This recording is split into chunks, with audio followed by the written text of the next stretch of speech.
The cake was already in the oven when my daughter-in-law walked into the kitchen and told me to get out of her house.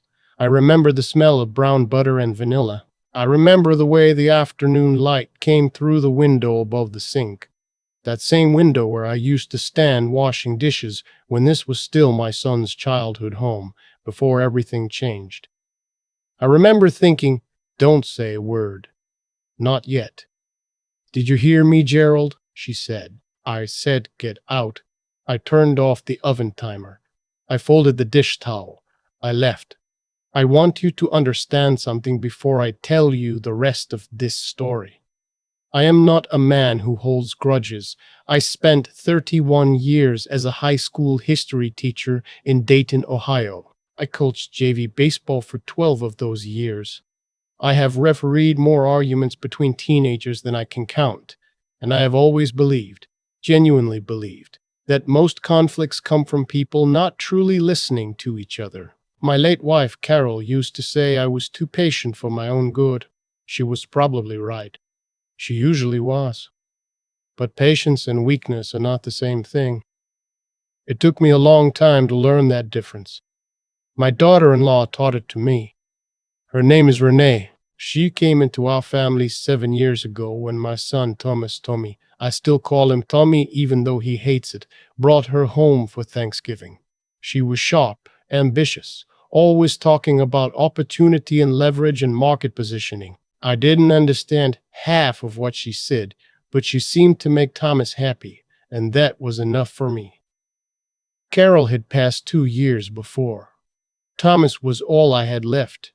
I gave them the house, not right away, but when Thomas told me they were struggling with their mortgage on their condo downtown, that the interest rates were killing them, that they wanted to start a family and needed more space, I said yes. I said, come live in the house. I'll move into the in-law suite in the back. It's smaller, but it has its own entrance, its own bathroom.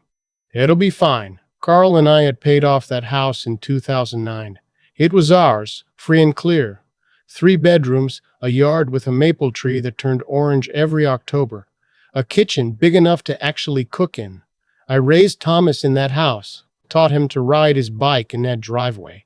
I loved that house the way you love something that witnessed your whole life. I thought I was being generous. I thought I was being a good father. Thomas and Renee moved in that August. Their daughter, my granddaughter Lily, was born 11 months later. And for a while, maybe a year, maybe a little more, things were good. I helped with Lily when Renee went back to work. I cooked dinner twice a week. Thomas and I watched football on Sundays. It felt, for the first time since Carol died, like I had a family again. Then Renee got a promotion. Her title changed to something with director in it. Her salary went up, and something in her changed too, though I couldn't name it at the time. She started talking about the neighborhood differently, as if it were temporary. She started having friends over, people from her office, and I noticed she'd never introduce me as Thomas's father. She'd say, this is Gerald. He lives in the back. Like I was a boarder. Small things. I told myself they were small things. The first real sign came on a Tuesday night in March. I had made a pot of vegetable soup. I make good soup. Everyone who knows me will tell you that. And I knocked on the door that connected my suite to the main kitchen to bring some over for Lily, who had been homesick from preschool. Renee opened the door about 4 inches. We're busy, she said. I just made soup for Lily. She's sleeping. Don't knock on this door again without texting first. She closed it. I stood there holding a pot of soup and I thought, Carol, what do I do with this? I started texting before I knocked. That's what I did. I made myself smaller, the way you do when you're trying to keep the peace, the way you tell yourself is temporary. I ate more meals alone. I stopped cooking for them. I watched Lily through the kitchen window sometimes, playing in the yard with the maple tree, and I felt a distance that had nothing to do with square footage. Thomas noticed. I know he noticed because he came to see me one Sunday, alone, which was unusual, and sat at my kitchen table with a cup of coffee and the look of a man who wants to apologize but can't figure out how to start. Renee's just stressed, he said. The new job is a lot. I know, I said. She doesn't mean anything by it. I know, son. He drank his coffee. He left. He never said what he came to say, and I never asked him to. That was my mistake. One of them. I kept giving people room to do better. I kept waiting for Thomas to be the man I raised him to be. I am 67 years old, and I still believed that if you gave people enough time and enough grace, they would find their way to doing the right thing. Some people will not find their way. You have to accept that. 6 weeks after that conversation, Renee asked me to come to the living room. Thomas was already there, sitting on the couch. He wouldn't look at me when I walked in. That alone told me everything I needed to know before she said a word. She had a folder. Inside the folder were papers, a deed transfer drawn up by someone she'd hired. The language was dense, the kind that takes a law degree to fully parse, but the point was simple. She wanted me to sign my house over to them. Not a loan arrangement, not a joint ownership agreement, a full transfer of title. The house that Carol and I paid for would become Thomas and Renee's property. It makes more financial sense this way, she said. For tax purposes, estate planning. You're not getting any younger, Gerald. This just formalizes what's already the reality. I looked at Thomas. He was studying the carpet. And if I don't sign? I asked. She smiled, the kind of smile that doesn't involve warmth. Then we'd need to revisit the living arrangement. This house doesn't really work as a two-household situation long term. She was threatening to kick me out of my own home, the home I still legally owned, the home where I had buried Carol from, where Thomas had grown up, where Lily was learning to walk on hardwood floors. I had refinished myself in 2003. I asked for time to review the paperwork. Of course, she said. Take the weekend. I went back to my suite. I sat in the chair by the window and I looked at the maple tree in the backyard until it got dark. Then I picked up my phone and called my neighbor, Phil Garrett. Phil and I have been friends since 1987. His wife, Beverly, used to garden with Carol. Phil is also a retired attorney. Don't sign anything, he said before I'd finished explaining. Come over tomorrow morning. Bring the papers. I brought the papers.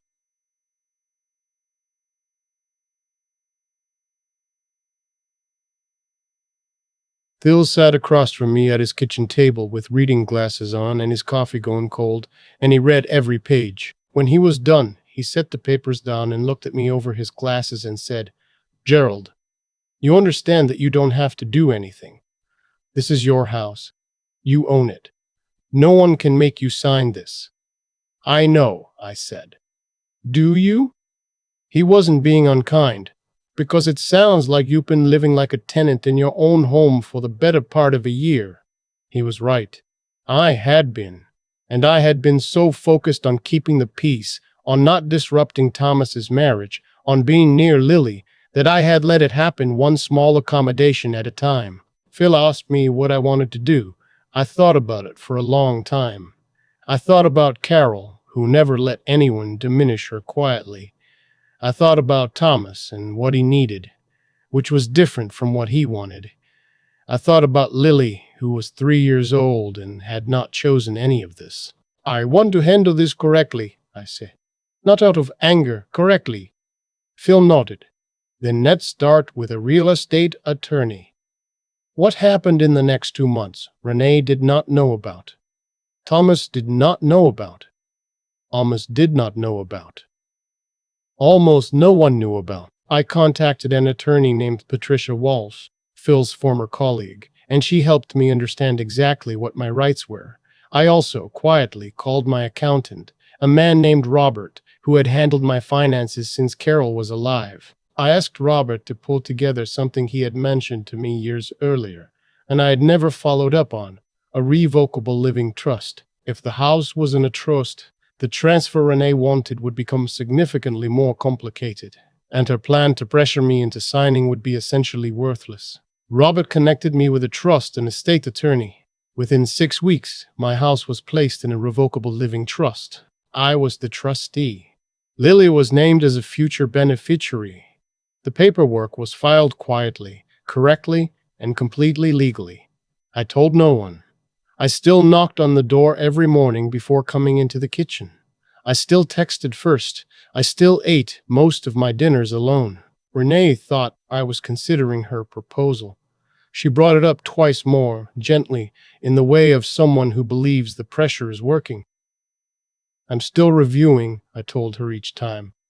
I want to make sure I understand everything. She nodded. She smiled.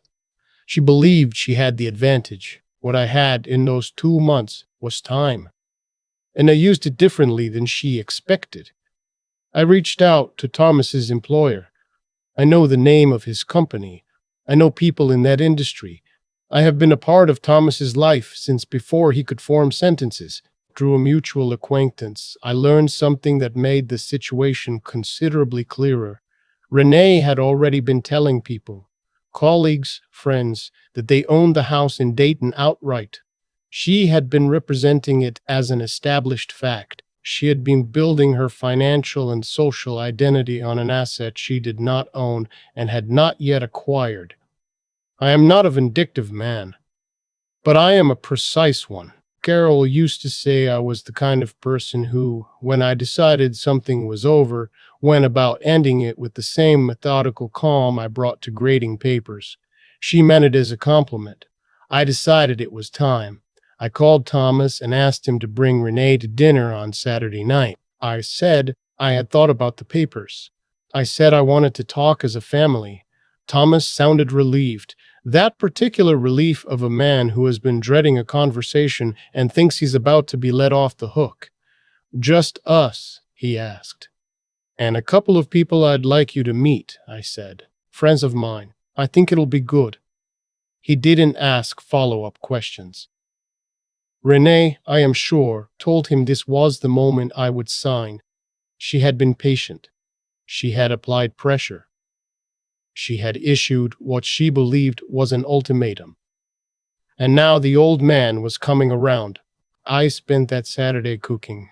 Not to perform anything. I genuinely find cooking meditative, always have. I made a roast chicken with root vegetables, the recipe Carol got from her mother, the one I have made approximately 400 times since she passed, because it is the only thing I can cook that still makes me feel like she's nearby. I made a green salad. I made dinner rolls from scratch because Thomas loved them as a child. And I made a brown butter vanilla cake, the same one I had been baking when Renee told me to get out, the one I never finished, the one I had been meaning to complete ever since. The house smelled like a home for the first time in a long time. It smelled like a home. Thomas and Renee arrived at 6. Patricia Walsh, my attorney, and Robert, my accountant, arrived at 6:15. I introduced them as old friends, which is not entirely inaccurate. They sat at the dining room table that had been in this house since 1994, and I served the chicken and poured the iced tea, and everything was, for about 20 minutes, perfectly pleasant. Renee was composed. She was good at composed. She was good at composed. She made small talk with Patricia about Cincinnati. They both had family there, as it turned out, and she helped Lily with her chicken, cutting it into small pieces the way you do. She was waiting. I could feel her waiting. After dinner, when I brought out the cake and cut the first slice, I set an envelope on the table in front of her. I've thought about the paperwork, I said. She reached for the envelope. Inside was not what she expected. Inside was a letter from Patricia Walsh, on firm letterhead, clear and specific, explaining that the property at our address had been placed in a revocable living trust 61 days prior, that the transfer she had proposed was no longer possible without the consent of the trust, which I, as trustee, did not grant. That any further attempts to pressure me regarding the property could be considered elder financial abuse under Ohio law, a statute that carried real consequences, that she was welcome to consult her own attorney, who would confirm everything in the letter. There was also a second document, a summary prepared by Robert of the financial representations Renee had been making to third parties regarding an asset she did not own, not an accusation, a summary, factual, dated. Sourced. The room was very quiet. Thomas read over her shoulder. I watched his face change. Not all at once, but in stages, the way a person processes information that restructures everything they thought they understood. Confusion first, then recognition, then something I can only describe as grief. Renee looked up at me. The composure was still there, but thinner now. "This is unnecessary," she said. "I think it's quite necessary," Patricia said pleasantly. "You invited lawyers to a family dinner." "I invited people who are helping me protect my home," I said. "The same way you invited a lawyer to draw up documents you never discussed with me." Thomas put the papers down on the table. He looked at his wife. Then he looked at he. "Dad," he said, and stopped. "I know," I said. "I know, son. What happened after that is not dramatic, the way you might expect." Renee did not storm out. Thomas did not make a speech. We ate the cake, all of us, somewhat surreally, and Patricia and Robert said their goodbyes around 8 o'clock. Lily fell asleep on the couch with her shoes still on, which is how she always falls asleep, and I carried her to her room the way I have done dozens of times, and I sat on the edge of the bed and watched her breathe for a moment. She looked so much like Carol at that age, that same calm and sleep that children have when they know they are safe. In the weeks that followed, things changed. Not cleanly, not all at once. Renee stopped bringing up the paperwork. The door between the suite and the kitchen started opening more easily. Thomas came over one evening, alone again, like that Sunday months before, and this time he said what he had been meaning to say. "I knew she was pushing you," he said. "I didn't stop it. I told myself it would work itself out." He looked like he hadn't slept well. "I'm sorry, Dad. I'm genuinely sorry.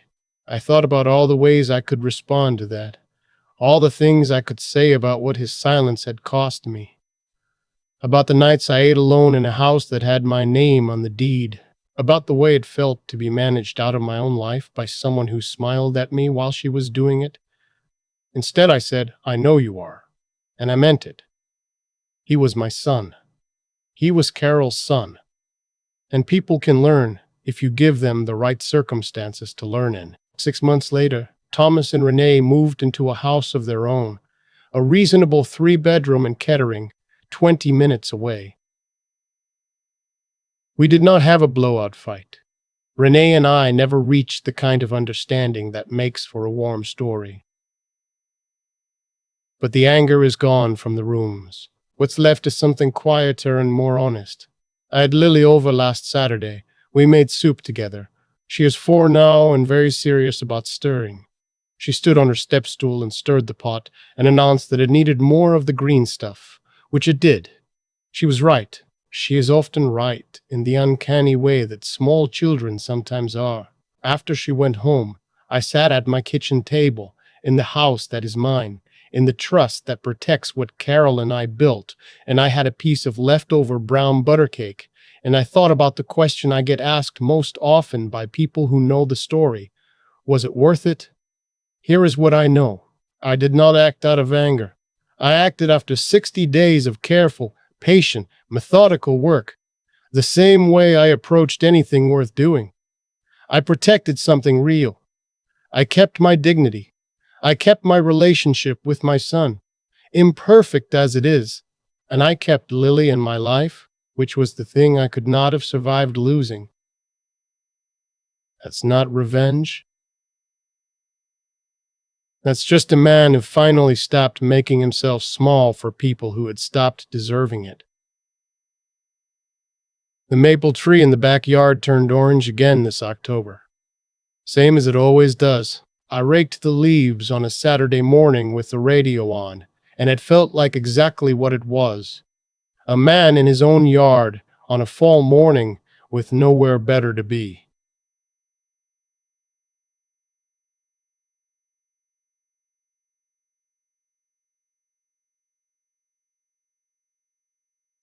That's enough.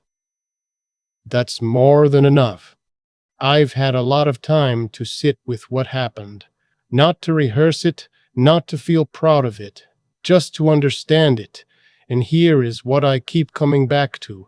Every consequence in that story was earned, not by fate, not by luck. Earned, the way you earn anything real, through choices, made one at a time over months and years. Renee did not become who she was overnight. Neither did I. And that's the part people don't want to think about, because it's uncomfortable. It means the outcome was always going to follow from the behavior, the way water always finds the lowest ground. She chose to pressure an old man in his own home.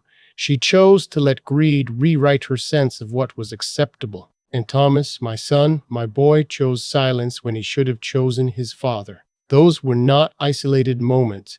They were the end result of 100 smaller choices that all pointed in the same direction. I think about what I could have done differently.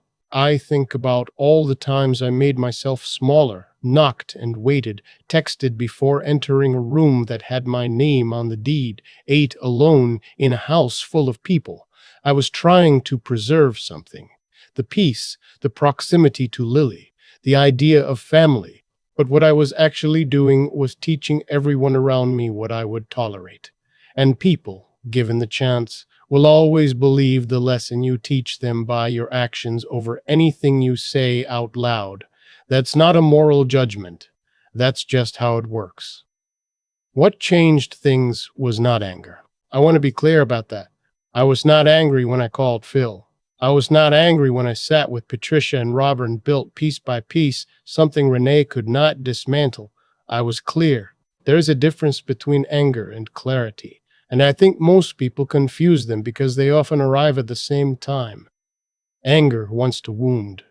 Clarity wants to resolve. I have seen enough of both to know which one actually accomplishes anything. The tricky thing about integrity, and I say this as a man who spent 31 years trying to teach it to teenagers, is that it requires you to act correctly even when no one is watching, especially when no one is watching. I didn't set up that trust to humiliate Renee at a dinner table. I set it up because it was the right thing to do for Lily, for Carol's memory, for the house we built. The dinner was just the moment when the work became visible. And Thomas. I think about Thomas most of all. He came back, not fully, not cleanly, but he came back. That matters to me more than the house, if I'm being honest. I do not know what kind of father I would be if I had let bitterness close that door. I know Carol would have told me to leave it open. I know she would have been right. What I want people to take from this is simple. Patience is not passivity. Quiet is not surrender. Sometimes the most powerful thing you can do is stop explaining yourself to people who have already decided what you're worth, and start protecting what actually matters, methodically, without fanfare, without cruelty. I am 67 years old. I raked leaves last Saturday. Lily told me the soup needed more of the green stuff, and she was right. That is what I protected. That is what it was always about.